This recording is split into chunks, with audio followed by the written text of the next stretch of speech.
سابق سفارتکار senior political analyst سید شرف الدین صاحب نے ہمیں جوائن کر لیا. السلام علیکم, بہت شکریہ سر آپ نے جوائن کیا. آغاز ہم ایس سی او میٹنگ سے کر لیتے ہیں. شنگھائی کوآپریشن آرگنائزیشن, اس میں انڈیا اور پاکستان ایک بار پھر فیس ٹو فیس آئے. کچھ لوگ تو یہ بھی کہہ رہے تھے کہ شاید کوئی اچھی خبر وہاں سے آئے, لیکن خبر تو یہ آ رہی ہے کہ خواجہ آصف بات کرتے ہیں, اس کے بعد راج ناتھ سنگھ کہتے ہیں کہ دوبارہ ان کو بولنے کی اجازت چاہیے, وہ اجازت ان کو نہیں ملتی چائنا کی جانب سے. تو کیا کچھ وہاں پر ہوا, کیا ہیپننگز ہوئیں, اور ایسا کیوں لگ رہا ہے کہ انڈیا وہاں پر بھی ان 9 ممالک کو بھی یہ باور کرانے میں ناکام رہا کہ پہلگام میں کسی بیرونی قوت کا ہاتھ جو ہے وہ ملوث ہے؟ بہت شکریہ, آپ نے مجھے انوائٹ کیا اپنے پروگرام میں, اور اس سوال سے جو آپ نے ابتدا کی ہے وہ کافی ٹاپیکل سوال ہے, کیونکہ آج اگر آپ اٹھا کے دیکھیں نیوز پیپرز یا سوشل میڈیا یا نیوز ویب سائٹس, تو وہ سارے کا سارا اسی خبروں سے, انہی خبروں سے بھرا ہوا ہے. تھوڑی سی ہم لوگوں کی میموری جو ہے وہ ذرا شارٹ ٹرم ہوتی ہے. یہی وزیر تھے راج ناتھ صاحب, جنہوں نے 2023 میں 21st meeting of S C O defence ministers New Delhi میں کروائی تھی, اس کی چیئرمین تھے یہ. اور یہ جو میٹنگ جس کا آپ حوالہ دے رہی ہیں یہ چین میں ہوئی ہے, اور یہ 2 دن پہلے جو اختتام پذیر ہوئی ہے, یہ 20ویں میٹنگ تھی, تو یعنی 22ویں میٹنگ تھی. تو جو 21ویں میٹنگ تھی اس میں راج ناتھ سنگھ صاحب نے خود, اور ان کو تجربہ بھی ہے کہ یہ میٹنگ جو ہے یہ ایکسکلوسیولی ٹیررزم کے اوپر فوکس نہیں کرتی ہے. اس کے لیے ایس سی او میں الگ میکانزم ہے, ایک وہاں پر ایک کمیٹی بنی ہوئی ہے جو ان چیزوں کو دیکھتی ہے. جو ڈیفنس منسٹرز ہیں وہ ریجنل سیکیورٹی سچویشن کو دیکھتے ہیں, اور 2023 کی جو میٹنگ تھی نیو دہلی میں جس کو انہوں نے چیئر کیا تھا, اس نے regional security situation in the broader region اور especially the developments in Afghanistan discuss کی تھی.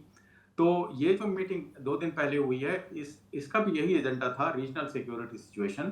اس کے اندر ایران کی اور اسرائیل کی جنگ کا ذکر ہوا ہوگا, ضرور ڈسکشن ہوا ہوگا, لوگوں نے کنسرن ایکسپریس کیا ہوگا. خاص طور پر اگر آپ ایس سی او کی اسٹیٹمنٹس دیکھیں تو 13 جون کو جب اسرائیل نے ایران پر حملہ کیا تو ایس سی او نے اپنی اسٹیٹمنٹ میں اس حملے کو اگریشن قرار دیتے ہوئے اس کو کنڈیم کیا. اور پچھلے جمعے کو پھر ایک اور انہوں نے 23 جون کو اسٹیٹمنٹ ایشو کی, جس میں انہوں نے امریکن اسٹرائکس کو ایران کے اوپر کنڈیم کیا اور گریٹ کنسرن ظاہر کیا. تو جب یہ سب بیک گراؤنڈ ہے تو لازمی بات ہے کہ جو کنکلوڈنگ اسٹیٹمنٹ اس میٹنگ کی نکلنی تھی اس میں ایران اور اسرائیل جنگ کا ذکر ہونا تھا. اس کے اندر یہ بتانا ضروری تھا کہ G S C O does not approve aggression against the territorial integrity and sovereignty of a independent country. تو راج ناتھ صاحب نے اس طرح سے شکار کھیلا کہ اپنے دوست اسرائیل کو بچانے کے لیے انہوں نے یہ بیچ میں پہلگام کی ڈنڈی ماری, جو کہ انہوں نے مئی کے مہینے میں اسلام آباد میں جو ہوا تھا ایس سی او کا سمٹ, اس میں بھی انڈیا نے اس کنکلوڈنگ اسٹیٹمنٹ کو, کمیونیکے کو سائن کرنے سے انکار کر دیا تھا کہ جی اس میں پہلگام کے ٹیررسٹ انسیڈنٹ کا ذکر نہیں ہے. تو چلیں اس حد تک تو آپ کہہ سکتے ہیں کہ وہ تازہ معاملہ تھا. ایس سی او کی meeting for the first time ہوئی تھی immediately after the Pahalgam incident. ایک طرح سے آپ ان کو بینیفٹ آف ڈاؤٹ بھی دے دیجیے, آپ چاہ بھی رہی ہیں کہ ان کو بینیفٹ آف ڈاؤٹ دیں, کوئی نہیں دے رہا ہے. تو لیکن اس وقت کوئی یہ ضروری نہیں تھا کہ وہ پہلگام کو دوبارہ لے کے آتے. بیسیکلی ان کا مقصد تھا اپنے الائی اسرائیل کو بچانا, تاکہ ان کے خلاف کوئی اسٹیٹمنٹ جو ہے ایس سی او کے فورم سے نہ آئے, کیونکہ ایس سی او جو ہے وہ روس اور چائنا کا بنایا ہوا ہے, اور ان کا جو مد مقابل ہے وہ امریکہ ہے, اسرائیل ہے اور ان کے دیگر اتحادی ہیں. تو یہ میرے خیال میں گیم تھی جو وہ کھیل گئے ہیں. کافی لوگوں کو سمجھ بھی آئی ہے جو اس فیلڈ میں ہیں, اور کافی لوگ جو ہیں وہ اسی میں پڑے ہوئے ہیں کہ جی انہوں نے جو ہے وہ پہلگام کا واقعہ نہیں ہونے سے انکار کیا ہے. لیکن اس میں سوچنے کی بات یہ ہے ہم اس کے ساتھ ساتھ بلوچستان کا ذکر بھی وہاں پہ سن رہے ہیں, اور ہم نے دیکھا کہ خواجہ آصف نے بھی اس حوالے سے بات کی. جو بلوچستان میں جعفر ایکسپریس کے اوپر حملہ ہوا, وہ بھی پاکستان کا اندرونی ایک معاملہ اس کو کہا جا سکتا تھا, لیکن وہ اس سمٹ پہ ہمیں اٹھتا ہوا دکھائی دے رہا ہے. تو آپ کو اس کے, کیونکہ کچھ تجزیہ کار یہ بات کر بھی رہے ہیں کہ جو ایک دور ہوا کرتا تھا کہ بھارت انٹرنیشنل فورمز پہ ڈومینیٹ کرتا تھا, خاص طور پہ جہاں پہ پاکستان اور انڈیا دونوں موجود ہوتے تھے, تو انڈیا واضح طور پہ وہاں پہ نظر آتا تھا. لیکن اب کچھ عرصے سے پاکستان جو ہے شاید اس پوزیشن میں آتا ہوا نظر آ رہا ہے, یا ان کی جو باڈی لینگویج ہے پاکستان کا جو بھی نمائندہ وہاں پہ موجود ہوتا ہے.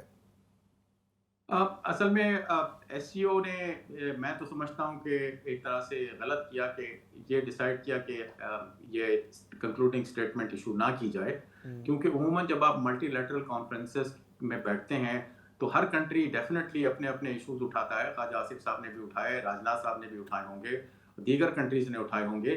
لیکن جب ایک کنکلوڈنگ اسٹیٹمنٹ بنتی ہے تو اس میں آپ یہ کہہ کے آپ اٹھ کے نہیں چلے جاتے کہ جی آپ نے چونکہ ہماری اسٹیٹمنٹ اس کے اندر ڈالی نہیں ہے اس لیے ہم نہیں کھیلتے یہ کھیل جائے. ہم جس طرح بچے ہوتے ہیں کہ کرکٹ کا میچ ہو رہا ہوتا ہے تو وہ کہتے ہیں جی ہمیں آپ نے فرسٹ بیٹنگ نہیں دی، ہم نہیں کھیلتے. تو ایس سی او کو چاہیے کہ ایسے رولز ڈیوائز کرے جس میں اگر ایک کنٹری کھڑے ہو کے آبجیکٹ کرتا ہے تو اس کو چپ کر کے بٹھا دیا جائے کہ تم بندے بن جاؤ، یہ تم یو کی not spoil the entire conference. یہ ایک دو کنٹریز کی نہیں ہے، یہ ملٹی لیٹرل کانفرنس ہے. ان کو اپنے ایسے رولز ڈیوائز کرنے چاہیے. کامن ویلتھ میں بھی ایسے رولز ہیں کہ اگر ڈیسیشنز کنسنسس سے ہوتی ہیں لیکن ایک کنٹری اگر اپنی اس پہ 1.5 کی مسجد پر وہ ہوا ہے، اڑا ہوا ہے، تو Commonwealth goes ahead with its statement اور اس کے نیچے ایک لائن لکھ دیتے ہیں کہ انڈیا یا پاکستان یا کوئی اور country did not agree with that statement. U N بھی یہی کرتا ہے کہ وہاں ایبسٹینشنز ہو جاتی ہیں کہ اس کنٹری نے ایبسٹین نہیں کیا. جو انٹرنیشنل ایگریمنٹ سائن ہوتے ہیں اس کے اندر بھی لکھ دیتے ہیں کہ the following countries have objected to certain paragraphs of the document. وہ ٹھیک ہوتا ہے. لیکن ایس سی او نے چونکہ کوئی اسٹیٹمنٹ نہیں نکالی، ہمیں یہ نہیں معلوم کہ وہ ڈرافٹ اسٹیٹمنٹ تھی کیا جس کے اوپر یہ اعتراض کیا ہے. میں نے بڑی کوشش کی، دوستوں سے بھی پوچھا کہ اگر مجھے ڈرافٹ اسٹیٹمنٹ مل جائے تو ہم اس تہ تک پہنچنے میں کامیاب ہو جائیں کہ بلوچستان کے اوپر کیا ورڈنگ استعمال کی گئی تھی، کیا پہلگام کا مینشن تھا یا اس طرح سے مینشن نہیں تھا جس طرح سے وہ چاہتے تھے. تو اب چونکہ انہوں نے اسٹیٹمنٹ ایشو نہیں کیا ہے تو وہ it's a blank guessing game ہو سکتا ہے کہ کیا تھا اس کے اندر کیا نہیں تھا. لیکن یہ ضرور ہوتا ہے کہ جب ریجنل سیکیورٹی سچویشن ایک کانفرنس میں ڈسکس ہوتی ہے تو کنٹریز جو ہیں اپنے اپنے سیکیورٹی ایشوز اٹھاتے ہیں اور اس کا ذکر کرتے ہیں. لیکن کنکلوڈنگ اسٹیٹمنٹ کو آپ اس طرح سے بلیک میلنگ صحیح. سیف الدین صاحب آپ کہہ رہے ہیں اور بہت ساری جگہوں پہ واقعی اس حوالے سے وہ ڈاکیومنٹ یا کانٹینٹ موجود نہیں ہے، لیکن انڈین میڈیا آپ کو پتہ ہے کہ سب سے آگے اور سب سے تیز، ان کو پتہ تھا کہ اس میں بلوچستان مینشن ہوا ہے، اس میں جعفر ٹرین ایکسپریس مینشن ہوا ہے، اس وجہ سے بھی انہوں نے سائن نہیں کیا. اور انہوں نے کہا کہ بلوچستان کو تو آپ مینشن کر رہے ہیں لیکن پہلگام کو مینشن نہیں کر رہے، اس لیے انہوں نے سائن نہیں کیا. تو وہ تو اس کو اس طرح سے رپورٹ کر رہے ہیں. دوسرا جو خواجہ آصف صاحب نے آج کلبھوشن یادو کو وہاں پر مینشن کیا ہے، یہ ایک جو لیونگ ایگزامپل ہے ٹیررزم کی پاکستان میں، اور کون اس میں ملوث تھا اور کس نے ایک سرونگ نیوی آفیسر کو بھیجا. پاکستان نے آج جیسے اس ایشو کو اٹھایا تو پاکستان کو آپ کو نہیں لگتا کہ مزید بھی ہر فورم پہ جا کے جہاں انڈیا کراس بارڈر ٹیررزم کی بات کرے وہاں پر کلبھوشن یادو کے اوپر ایک اسپیشل ڈاکیومنٹری یا فلم بنا کے دنیا کو دکھائے کہ کس طرح سے ہمارے پاس تو ایویڈنس ہے لیکن انڈیا تو آج تک جو سکیچز بھی پیش کیے تھے وہ بھی جعلی نکل آئے ہیں پہلگام کے. اس بات میں کوئی شک نہیں ہے کہ پاکستان اپنے ڈپلومیٹک اوفینسو میں بہت پیچھے رہا ہے اور نہایت ہی اس نے آپ یوں سمجھ لیں کہ متانت کا اور شرافت کا مظاہرہ کیا ہے. وہ جب ڈپلومیٹس ملتے ہیں اپنے دوسرے آفیشیل کاؤنٹر پارٹ سے تو وہاں تو مینشن کرتے ہیں لیکن جنرلی پبلک ڈپلومیسی میں اس کو اتنا نہیں اچھالتے ہیں. یہ ان کو چاہیے کہ پاکستان کی فارن منسٹری کو اور انفارمیشن منسٹری کو کہ ان ایشوز کو اوفینسولی لانچ کریں کیونکہ یہ کوئی ملٹری اوفینس نہیں ہے، یہ ڈپلومیٹک اوفینس ہے. اور خاص طور پہ اس لیے لانچ کریں کہ جب سے مودی صاحب کی حکومت انڈیا میں آئی ہے بی جے پی کی، انہوں نے تو یہ اس کو ایک باقاعدہ ایک اپنی فارن پالیسی کا ایک اہم جز بنایا ہوا ہے کہ وہ ڈپلومیٹک اوفینسو میں بہت آگے ہیں.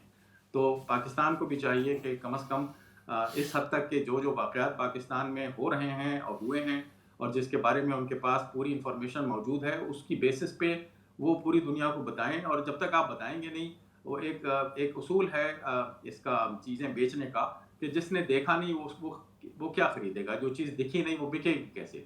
تو آپ جب تک دکھائیں گے نہیں اپنے زخموں کو، اپنے پرابلمس کو، لوگ کیسے یقین کریں گے کہ آپ جو ہیں وہ وکٹم ہیں ٹیررزم کے. تو میں آپ سے ایگری کرتا ہوں کہ اس معاملے میں ان کو اب تھوڑا سا اوفینسولی آگے بڑھ کر کھیلنا چاہیے. یقینی طور پہ سید شرف الدین صاحب اس کے ساتھ جو امپورٹنٹ معاملہ ہے وہ یقینی طور پہ غزہ کے حوالے سے ایران کی جنگ جو ہے وہ بھی بالکل بند تو ہو چکی ہے، ایک سیز فائر بھی ہے، اس کی بھی اگرچہ بہت زیادہ تفصیلات سامنے نہیں ہیں، اللہ کرے وہ سیز فائر رہے. لیکن جو غزہ کا معاملہ ہے چونکہ صدر ٹرمپ نے اس حوالے سے گفتگو کی ہے اور کہا ہے کہ آئندہ آنے والے دنوں میں ایک بہت بڑی جو خبریں ہیں وہ سننے کو ملیں گی اور خاص طور پہ اس میں بریک تھرو بھی ہوگا. تو آپ کو لگتا ہے کہ اب وہ وقت آ چکا ہے؟ اگرچہ وقت تو بہت پہلے آ جانا چاہیے تھا، لیکن کچھ ایسی ڈیولپمنٹس ہو چکی ہیں کہ جس کے بعد جو صدر ٹرمپ ہیں وہ اپنا اثر و رسوخ استعمال کرتے ہوئے یا جس طرح سے بھی قائل کریں گے اسرائیل کو اور خود جو فلسطینی سائڈ ہے اس کو بھی کہ اب جو سیز فائر ہے وہ ہو جانا چاہیے. فی الحال تو صدر ٹرمپ کا جو موڈ ہے وہ جب انہوں نے نیتن یاہو کو ڈانٹا اور اپنی وہ فیمس لینگویج استعمال کر کے جنگ رکوائی، تو اس کے بعد اب صدر ٹرمپ کا جو موڈ ہے وہ نیتن یاہو کو بچانے کا ہے. کیونکہ آپ دیکھیں کہ ان لائک ایران، وہ رجیم چینج کرنا چاہ رہے تھے ایران کے اندر، ان کو الٹا لینے کے دینے پڑ گئے. اسرائیل کے اندر خود ڈیمانسٹریشنز ہو رہی ہیں بنجامن نیتن یاہو کے خلاف. 3 کورٹ کیسز ان کے خلاف لگے ہوئے ہیں جس میں کرپشن ہے، جس میں گفٹس لینے کا ان کے اوپر الزام ہے، جس میں ایک کمپنی کو انسائڈ انفارمیشن پہنچانے کا الزام ہے. تو وہ اب نیتن یاہو صاحب کو جو مسئلے درپیش ہیں اس میں اب پریزیڈنٹ ٹرمپ کی سب سے بڑی پرائیورٹی اس وقت یہ ہے جنگ بند ہونے کے بعد کہ وہ ان کو بچانا چاہتے ہیں. 2 دن پہلے اپنے ٹروتھ سوشل پر انہوں نے ایک بہت بڑی اسٹیٹمنٹ لگائی ہے پریزیڈنٹ ٹرمپ نے، جس میں انہوں نے ایک تو یہ کہا، جو کہ کافی انٹرسٹنگ بات ہے، اس کو کافی ممالک نے انکلوڈنگ چائنا نوٹ کیا گیا ہے، کہ انہوں نے کہا کہ یو ایس سیوڈ اسرائیل. اور اب دوسری بات انہوں نے کہا کہ now U S will save Benjamin Netanyahu who is the greatest war time hero of Israel. اب وہ ان کو اسرائیل کا ہیرو بنا کے اور کسی طرح سے ان کی یہ کوشش ہے کہ ان کو اس ٹرائلز میں بچایا جائے، ان کو ان کی جو ہے پوزیشن برقرار رکھی جائے. تو وہ ایک طرح سے اپنا فیور ریٹرن کرنا چاہتے ہیں کہ تم نے میری بات مانی تو اب بے فکر رہو، میں تمہیں لک آفٹر کروں گا. ایک افسوسناک بات یہ ہے کہ اتنے تمام ڈیولپمنٹس میں جس کا آپ نے اشارہ کیا ہے، اس میں غازہ کو کمپلیٹلی میڈیا نے بھلا دیا. غازہ کے اندر جو آئی ڈی ایف ملٹری اور کیا کہتے ہیں انٹیلیجنس، اس کے نئے ملٹری وار اور ٹیکنالوجی کے ایکسپیریمنٹس کر رہی ہے. میں تو سمجھتا ہوں کہ یہ Gaza is basically an experiment ground for the new spy technology of I D F. Israel نے اب جس طرح سے کوورٹس آپریشن فیوچر میں کرنے ہیں کہ ان کو اس جنگ سے ان کو صاف پتہ لگ گیا ہے کہ وہ جنگ کرنے کی اہل نہیں ہیں، ان کے پاس اتنی قابلیت نہیں ہے کہ لانگ ٹرم جنگ کر سکیں. حتیٰ کہ جو ان کا وار آبجیکٹو تھے، obliterate the nuclear capability of Iran اور regime change in ایران، وہ بھی نہیں اچیو کر سکے. تو اب ان کا جو فوکس ہے وہ ہے کہ کوورٹ اپنے جو آپریشنز ہیں موساد کے نیٹ ورک کو اسٹرانگ کریں گے. وہ جو ہے جس طرح سے پہلے سے آپریٹ کرتے تھے کہ اپنے ٹارگیٹس کو بغیر اطلاع دیے سرپرائز اٹیک کر کے ان کو ایلیمینیٹ کریں گے. اور اس کا یہ سارا ایکسپیریمنٹ غازہ میں کر رہے ہیں. اور پھر جب یہ ٹیکنالوجی وہاں پرفیکٹ کر لیں گے تو پھر یہ استعمال کریں گے نہ صرف ایران پہ بلکہ دوسرے ممالک پر بھی جن سے ان کو خطرہ ہے. ساتھ ساتھ وہ ایک ڈپلومیٹک گیم بھی کھیلیں گے جس میں ان کو پریزیڈنٹ ٹرمپ کی بہت زیادہ ضرورت ہے. اور وہ یہ کہ انہوں نے اس جنگ میں دیکھا کہ کس طرح سے عرب ممالک جو تھے وہ پریشان تھے، ڈرے ہوئے تھے. ایک تو ایران کی طاقت ان کے لیے بہت حیران کن تھی کہ اتنی مار کھانے کے باوجود یہ کنٹری اتنی طاقت رکھتا ہے کہ اسرائیل کو برا وقت دکھا سکے. اور اب اسرائیل کی یہ کوشش ہوگی کہ پریزیڈنٹ ٹرمپ کو راضی کرے. اور آپ میرا گمان ہے کہ آپ سنیے گا عنقریب کہ پریزیڈنٹ ٹرمپ اب سعودی عرب کو، کویت کو اور قطر کو اس بات پہ راضی کریں گے کہ وہ ابراہم ایکارڈ سائن کریں، اور ساتھ میں ان کو ایک کیرٹ بھی دیں گے کہ آپ سائن کریں، میں آپ کا غازہ کا حل کرواتا ہوں مسئلہ. تو زیادہ سے زیادہ ایران کو ایلیمینیٹ کرنے کے لیے، اس کو آئسولیٹ کرنے کے لیے اب آپ دیکھیے گا کہ ابراہم ایکارڈز کے اوپر بہت زیادہ فوکس ہوگا.